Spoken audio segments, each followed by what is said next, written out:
ese punto es este, ¿sí o no? ¿Están de acuerdo? Sí, profe. ¿Sí? Sí, profe. Bien. Recuerden que esta gráfica de esta hipérbola, de hecho les había yo dicho que era una hipérbola. Sí les dije que era una hipérbola, ¿verdad? ¿Sí? Sí, se nos había dicho. Bien. No es una función, por eso es que matemática no la podría graficar con el plot, pero grafiqué las dos partes. Acuérdense que una parte es la azul con el más y la otra parte es la naranja con el menos. ¿Sí están de acuerdo? Sí, Entonces nosotros nos profe. concentraríamos con la pura parte naranja. Bien, nos concentraríamos con la parte naranja. El punto donde vamos a analizar toda la situación es este porque es el menos 2, menos 1. ¿Sí? Es este punto. Bien. El libro, déjenme, voy a tener que abrir el libro de nuevo. Es el punto menos 2, menos 1. Use la gráfica para estimar el intervalo I de definición de la solución. Determina el intervalo I de definición exacto mediante métodos analíticos. Ok. Entonces voy a regresar acá y fíjense bien. A ver, voy a coger de nuevo el lápiz. Este, no. Voy a cambiar de color porque ahí se pierde. Lo voy a poner azul. Azul fuerte. Bien, entonces dijimos que este es el punto más o menos aquí. Ese es el punto. Bien, nos pide un intervalo de solución. Son intervalos solución. Recuerden que esta ecuación diferencial, voy a tener que volver a cerrar esto. Era una ecuación, no es autónoma, es una ecuación diferencial de variables separables. Exacto. Entonces un intervalo solución es de menos infinito a este valor de aquí. ¿Sí están viendo ahí el cursor? ¿Sí o no? Sí, sí, se ve. ¿Sí? Sí, sí. A ese valor. Eh, Ahora, una cuestión muy importante. Recuerden que solamente podemos manejar la naranja, la azul no. La azul yo la puse para que viéramos que tenemos ahí una hipérbola. ¿Por qué no podemos usar la azul? Porque esto no es una función, ¿están de acuerdo? Una hipérbola, por definición, no es una función, es una relación. ¿Sí están de acuerdo? ¿Por qué no es una función? Porque para que sea función, a cada valor de x le debe de corresponder uno y solamente... A ver, ¿cuál era la definición de función? Que a cada elemento de x le corresponda uno y solamente uno del rango. ¿Se acuerdan? ¿Sí o no? ¿Sí se acuerdan? A cada elemento del dominio le corresponda uno y solamente uno del rango. ¿Sí o no? Esa es la condición necesaria para que sea una función. ¿Sí? Ok, profe, sí, sí, profe. Entonces, aquí vemos que esto no es una función, no cumple el criterio de la línea recta vertical. Sí se acuerdan, ¿verdad? Que es el criterio que utilizamos también para analizar si es una función o no. ¿Se acuerdan de eso o no? ¿Sí? Sí, profe. Eso Profe, más o menos. es la hipérbola no es una función. Sin embargo, si yo restringo los valores del dominio, pues ahí sí, yo puedo decir que la parte azul, si es una función, la parte naranja también. Por eso es que tengo que quedarme nada más con la naranja. Ahora, ¿por qué la naranja y no la azul? Porque el punto donde estoy analizando toda la situación está precisamente aquí, que viene siendo la curva naranja. ¿Se entiende? Ok, profe, sí. Bien. Esta parte naranja correspondería al menos en la forma canónica o al despejar la y. Porque acuérdense que cuando despejamos la y nos queda un más menos. El más corresponde al azul, el menos a la naranja. Nos quedamos con la menos, que sería la parte de abajo. En esa situación, diríamos que podríamos coger de menos infinito a este valor que es el vértice. El vértice, bueno, es uno de los vértices de la hipérbola. Habría que encontrarlo. ¿Cómo lo encontramos? Pues bueno, tendríamos que poner la hipérbola, la ecuación de la hipérbola en forma canónica, porque muy seguramente ahí la estuvimos analizando en forma general. ¿Sí estamos de acuerdo? Necesitamos conocer ese vértice para decir que va de menos infinito a ese valor. Acuérdense que tenemos que movernos eh, sobre valores de x. Obviamente descartando la parte positiva de la relación matemática que corresponde a esta hipérbola. ¿Se entiende? Sí, Sí. profe. Sí, profe, sí se Sí, entiende. profe. Ok. Bueno, pues vamos a continuar con otro ejercicio. A ver.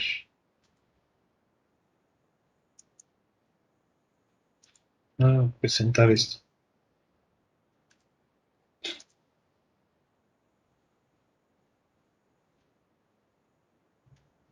Bueno, ya vamos a pasar a las otras. Sí, ¿verdad? Ya quieren, ¿no? ¿Cómo ven? ¿Ya? Sí, no, de una vez.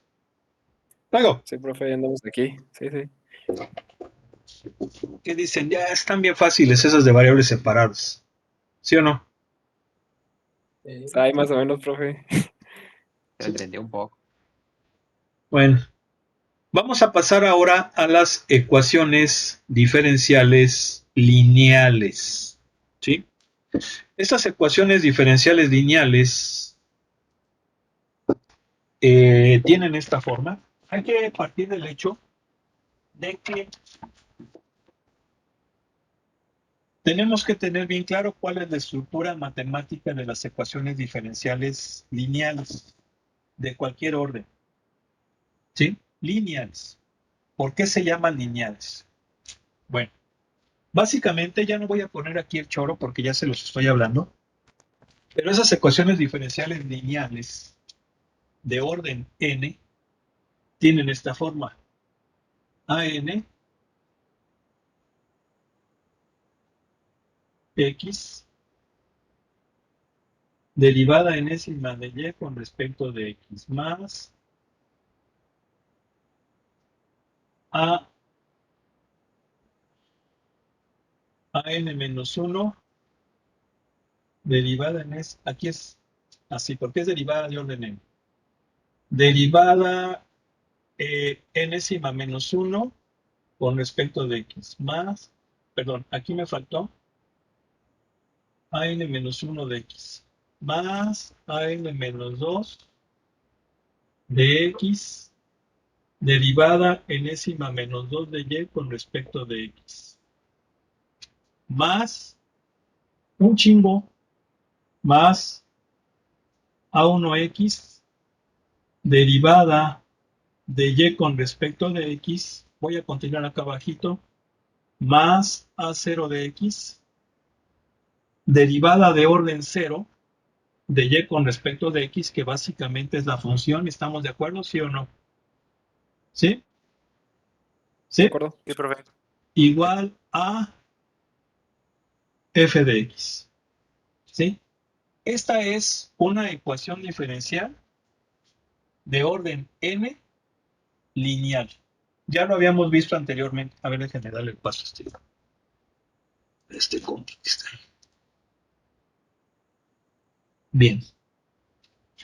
Obviamente, esta la podemos poner un poquito más bonita, porque aquí estoy utilizando la notación de Leibniz. La notación de Leibniz es muy poderosa, pero pues hace que utilice muchas cosas. Pero si utilizo la notación de las primas, me va a quedar así. ¿Sí están de acuerdo o no?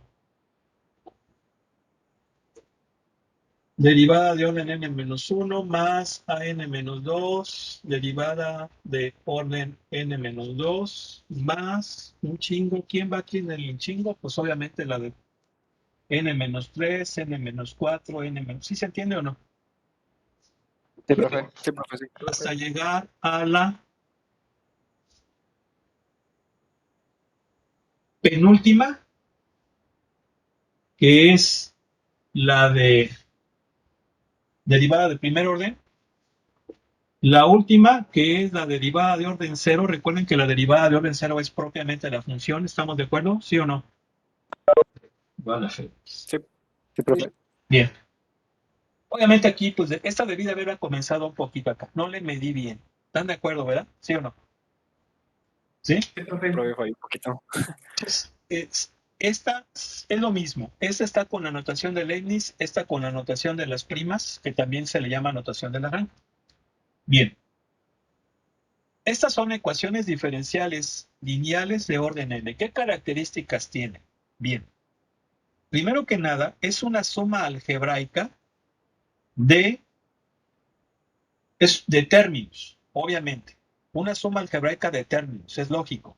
Pero esos términos tienen la característica de que son la derivada de primer grado y de cualquier orden multiplicados por un coeficiente que es función de la variable independiente. Aquí me faltó an-2 de x. Si se fijan que los coeficientes, o sea, las A's con subíndices, son funciones de x, nada más. No, sí es cierto, profe. ¿Qué, profe? Sí, sí, sí. Eso es muy importante. Vean cómo los términos son el producto de un coeficiente que es una función de x, y el otro factor es una derivada de grado 0 hasta n, perdón, corrijo, derivada de orden 0 hasta n, pero de primer grado. ¿Sí se fijan que están elevadas a la 1? Las derivadas. Acuérdense que Sí, es profe. diferente grado a orden. El orden se refiere a cuántas veces se deriva. Eso es el orden. El grado significa el exponente al cual están elevados esos factores. ¿Se entiende o no? Todas las derivadas están elevadas a la 1. Son de primer grado, pero el orden va desde n hasta 0. ¿Se entiende o no? Sí, profe. Sí, sí se entiende. ¿Sí? Bien, esa es la característica fundamental de las ecuaciones diferenciales lineales de orden n. Pero aquí vamos a estudiar las de primer orden.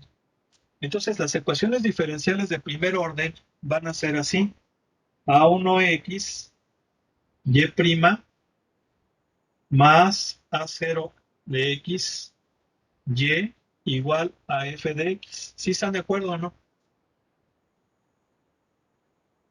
¿Sí? ¿Sí se Sí, de fijan? acuerdo. Estas son estas, pero de primer orden. ¿Por qué de primer orden? Porque el orden más grande es la primera derivada. ¿Queda claro? ¿Sí o no? Sí, profe. Sí, profe, queda claro. Es una ecuación diferencial lineal de primer orden. Bien. Entonces, vamos aquí a ver varias cosas. Fíjense. Si f de x es igual a 0, o sea, que esta me quede así,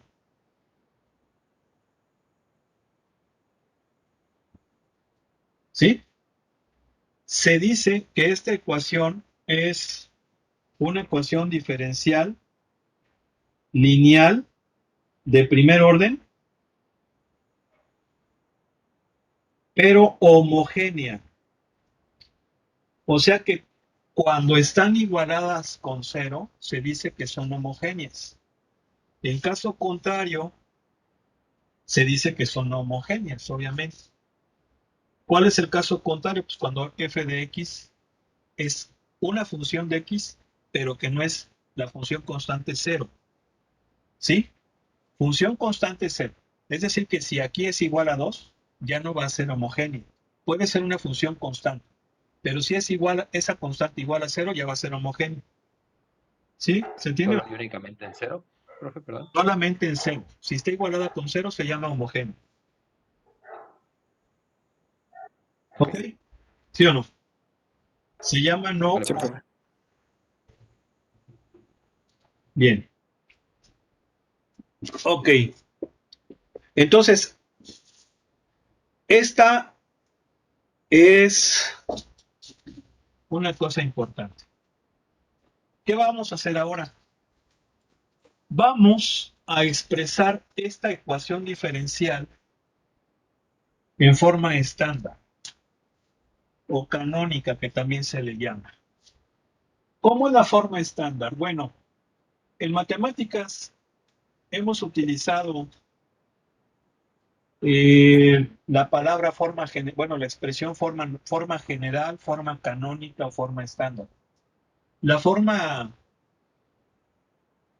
general es aquella donde la función está expresada un poquito menos clara, ¿sí? Menos clara.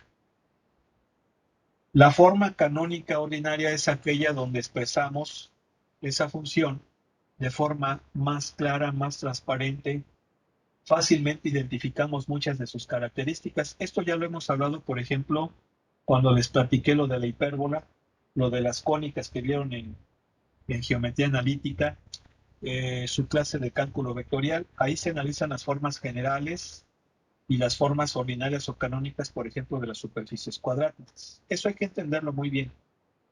Entonces, aquí hay que entender que esto depende de la forma en cómo expresamos una función o en este caso una ecuación. Entonces, esto vendría siendo la forma general de las ecuaciones diferenciales lineales de primer orden. La forma canónica estándar o ordinaria, aunque generalmente se le llama forma estándar, es cuando le damos una manita de gato para que sea un poquito más claro. Y esa manita de gato es lo siguiente. Fíjense, voy a obtener la forma estándar a partir de la forma general. ¿Cómo lo voy a hacer? Dividiendo ambos miembros entre A1X. ¿Quién es A1X? Pues es el coeficiente principal de la ecuación diferencial. ¿Por qué es el coeficiente principal? Porque si se fijan es el factor de la derivada de máximo orden, que en este caso es la primera. Ustedes me van a decir, bueno, pero ¿por qué coeficiente? Si puede ser una función, es una variable, tiene variables X. Así se le llama. ¿Sí? Estos se llaman coeficientes, aunque generalmente relacionamos la palabra coeficiente con constante. Obviamente aquí no son constantes porque van a depender de X, pero nos estamos refiriendo a en cuanto a la variable dependiente de la ecuación diferencial. Por eso es que son los coeficientes. Y de hecho vamos a ver que se le puede llamar coeficientes variables o coeficientes constantes. En este caso estamos asumiendo el caso general de que son coeficientes variables porque son funciones bajo X. Yo creo que eso sí se entiende, ¿no? ¿Sí? Sí, profe, sí se entiende. Entonces, si divido ambos miembros entre A1, me va a quedar así.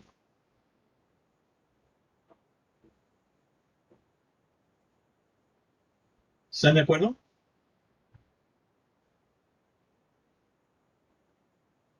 ¿Sí o no? Obviamente esto exige que ¿qué cosa? Que esto sea diferente de cero. ¿Sí o no? Ok, sí, profe. Entonces supone que abuelita de Batman, o sea, no le queda otra, abuelita de Batman y de Superman, si quieren, las dos juntas, esto nunca va a valer cero. ¿Por qué? Porque si valiera cero ya no sería una ecuación diferencial de primer orden. En todo caso sería una ecuación diferencial de orden cero. ¿Sí o no? Entonces, abuelita tiene que ir esto. Entonces, para que esto vaya, fuerzas tienen que ser diferentes de cero. ¿Se entiende o no? Sí, sí se entiende.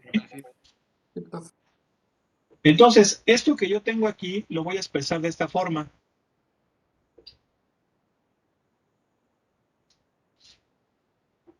Y' más esto le voy a llamar P de X, ¿sí? Así le llama el libro, P de X, Y, igual a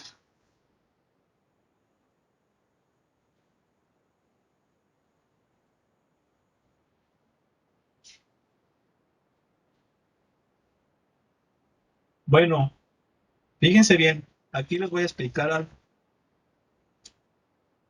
El libro le pone F de X.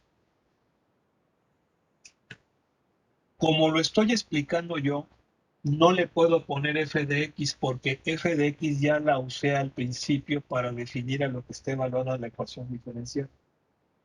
Lo que pasa es que el libro, esta F de X le llamó G de X desde un inicio. Yo la llamé F de X, pasa absolutamente nada.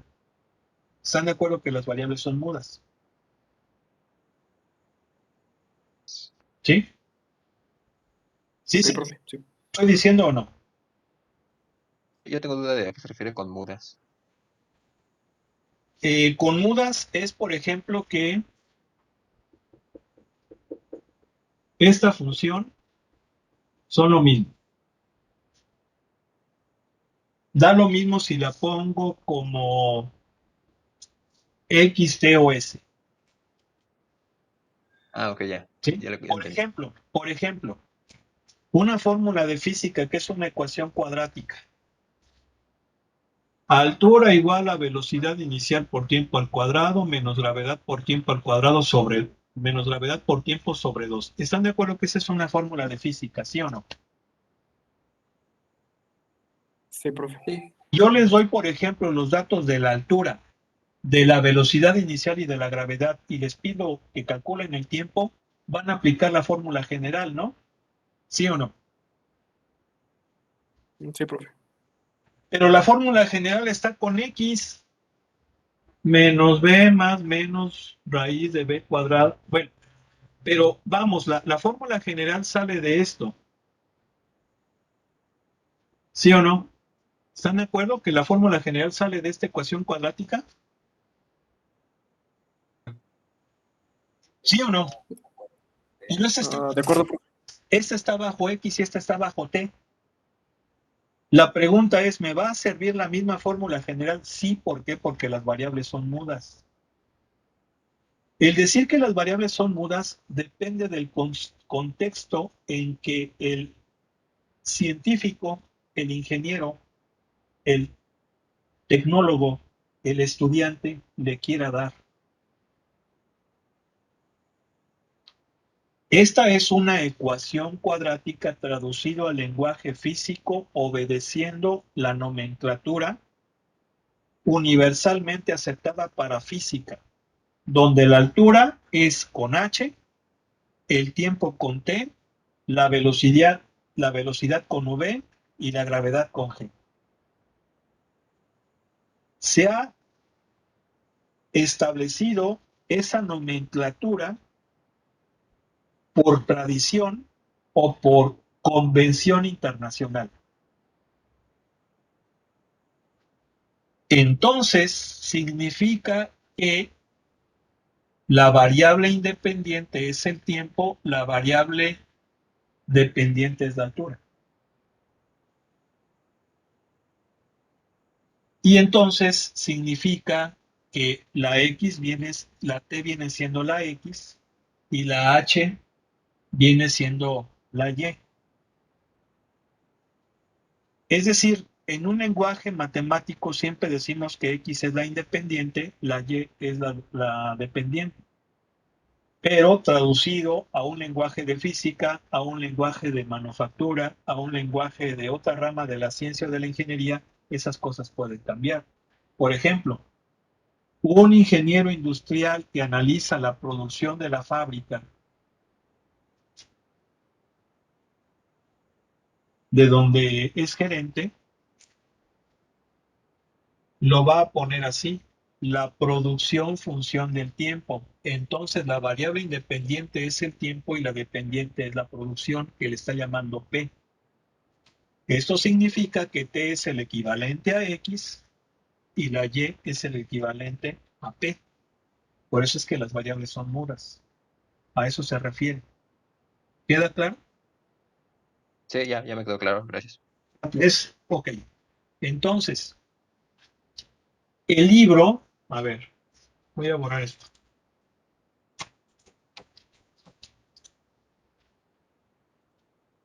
Yo he manejado como f de x, pero el libro le ponía g de x.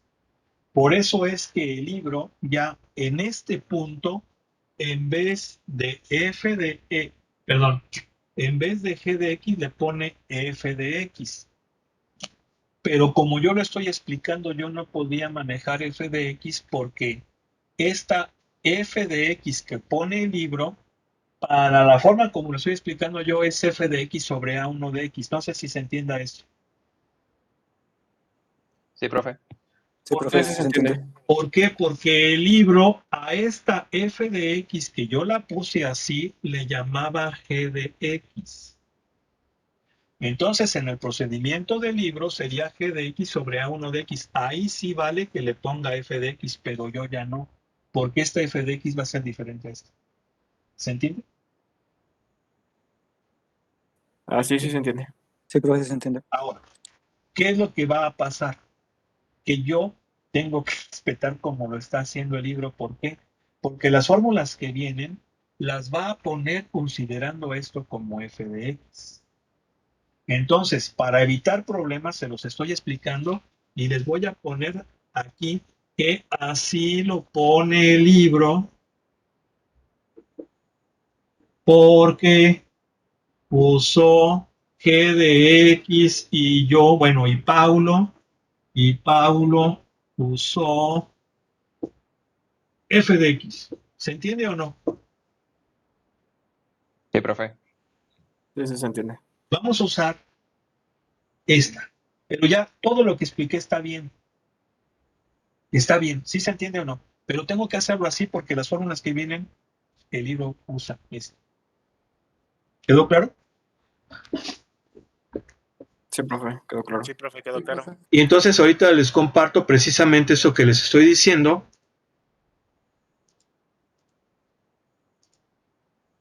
Aquí está. Si se fijan cómo yo el chorizo con el que inicié es esto, pero en vez de ponerle g de x le puse f de x. ¿Sí o no? Ah, sí, sí, profe. Sí, Sí, profe. profe. Entonces, por eso se vale que el libro aquí le ponga f de x. ¿Por qué? Porque esta f de x va a ser esta g de x entre a1 de x. Pero, como lo estoy explicando, ya no le puedo poner f de x porque ya la usé. Ya no es correcto. Ya podría yo caer en una, pues en algo que no está bien. ¿Sí se entiende o no? Luego, Sí, profe. Sí, sí se entiende, Sí, profe. profe. a ver, ¿alguna pregunta hasta aquí? No, profe, creo que todavía no está ahorita. ¿Sí? Sí, profe, vamos bien. Bien. Entonces, voy a borrar esto. Aquí lo que, bueno, ya borré esto, pero creo que sí se entendió, ¿verdad? Disculpen. Aquí lo que podemos ver es que hemos introducido estas cantidades. El P de X, que el P de X viene siendo el coeficiente de la derivada de orden cero entre el coeficiente de la derivada de primer orden. ¿Sale? ¿Ok? Y la f de x, que es, aquí sí voy a tener que ponerle g de x. G de x era el valor de la función que originalmente estaba en la forma general lineal. sobre el coeficiente A1 de X. Recuerden que el coeficiente A1 de X viene siendo el coeficiente principal de la ecuación diferencial lineal. ¿Sí estamos de acuerdo o no? ¿Sí? Sí, profe. Bien. ¿De acuerdo? En ambas circunstancias, esta es una ecuación diferencial no homogénea y obviamente esta sería la homogénea. Sí, recuerden que la homogénea es cuando está igualada con cero. Aquí sí, no importa si estamos en la forma general o en la forma estándar, mientras estemos utilizando precisamente que en el primer miembro quede todo lo de la variable dependiente, si en el segundo miembro es cero, va a ser homogénea. En caso contrario, va a ser no homogénea. Eso es importante. Bien, ahora lo que viene es muy importante. Les voy a pedir que pongan atención. Esto básicamente es lo que les acabo de decir. Aquí la tenemos en forma homogénea. Pero lo verdaderamente sumamente importante es esto de aquí. Esto. Fíjense. La ecuación diferencial 2. ¿Quién es la ecuación diferencial 2? Esta. Vean. Esta que les estoy señalando acá, que es la que tienen aquí en el libro. Es decir, la ecuación diferencial lineal de primer orden no homogénea. ¿Sí están de acuerdo que esta es no homogénea, verdad? Sí, profe. De acuerdo.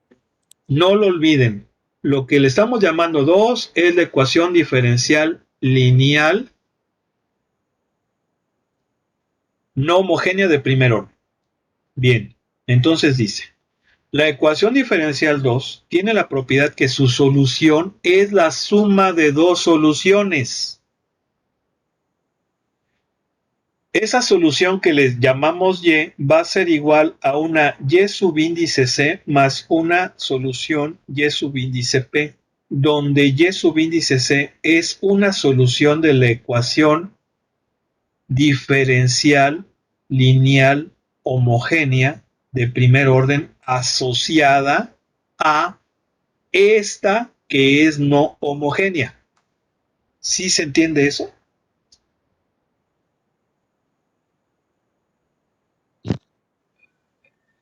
Creo que sí, profe. Confuso. A ver, ¿quiénes no han llevado álgebra lineal? ¿Quiénes no han llevado álgebra lineal? ¿Todos la han llevado? Sí, profe. Sí. Para que sí. Sí, ya, profe. Bueno, cuando vieron álgebra lineal, en la unidad de sistemas de ecuaciones lineales, ¿sí? En la unidad, cuando estudiaron los sistemas de ecuaciones lineales, básicamente, si mal no recuerdo, es en la unidad de espacios vectoriales. No, creo que sí. No, miento. Es en la unidad de sistemas de ecuaciones lineales, precisamente. ¿Están de acuerdo? Existía lo mismo.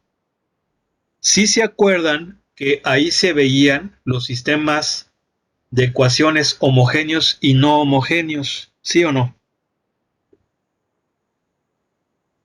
Sí, profe. Y veían que los sistemas homogéneos son aquellos donde todas las ecuaciones están igualadas con cero. ¿Recuerdan? ¿Sí o no? Esos eran los sistemas homogéneos. No oigo. Sí. Y también vieron varias cosas, como cuáles, como el hecho de que todo sistema homogéneo tiene a fuerzas, o sea, primero que nada, es un sistema consistente porque tiene solución, abuelita de Batman. Y esa solución puede ser única, en la cual, si es esa la situación, esa solución única es la trivial, ¿sí o no?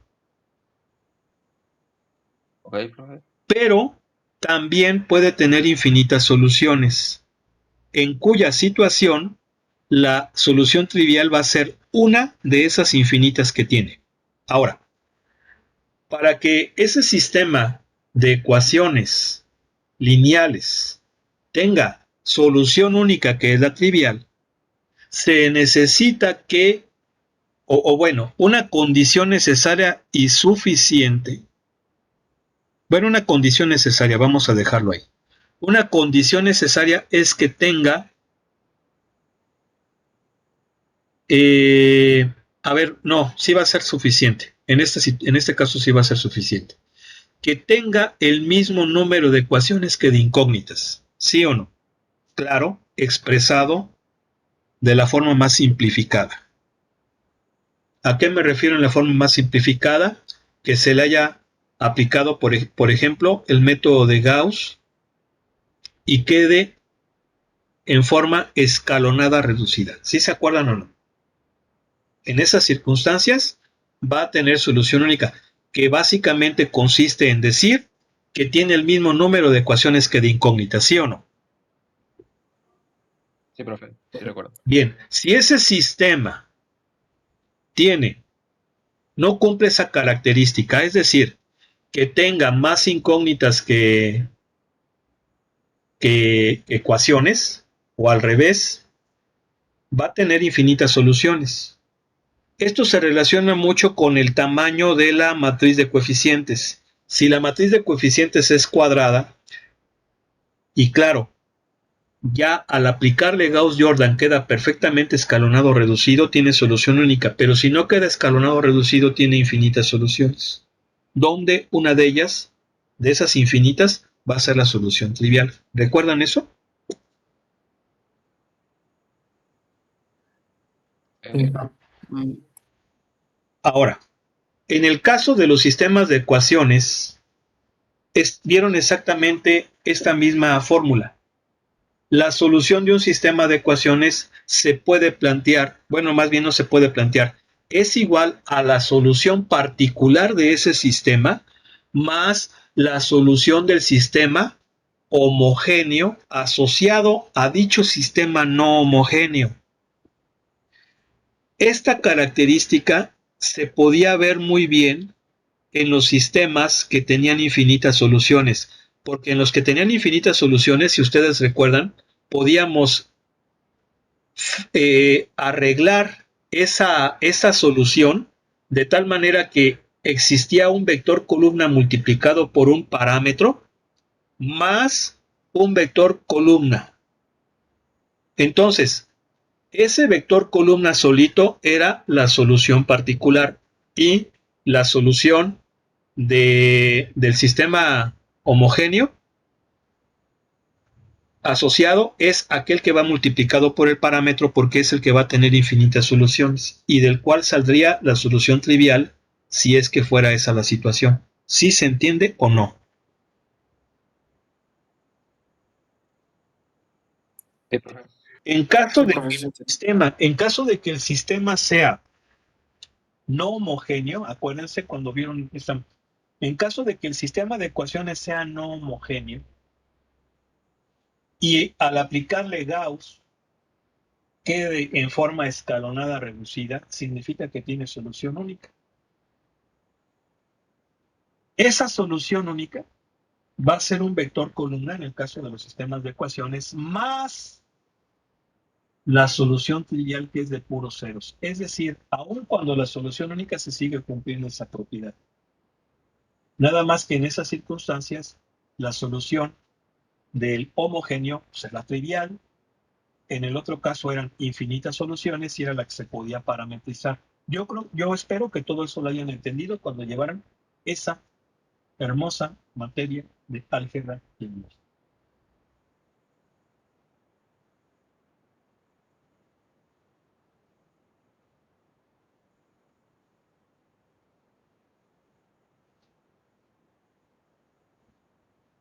Luego,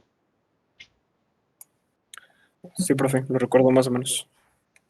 bueno, no me estén dando el avión, por favor, porque si no es así, entonces sí les voy a pedir que desempolven su libro y le den un repaso. Sí, sí, Es hace que yo falta estoy en darle. otra clase, profe. Pasa retirando. Yo igual, profe, por eso estuve callado hasta ahorita. Ok. Sí, ya de hecho ya acabamos. Bueno, vamos a dejarle así, pero repasen eso, ¿no? Luego. Sí, profe.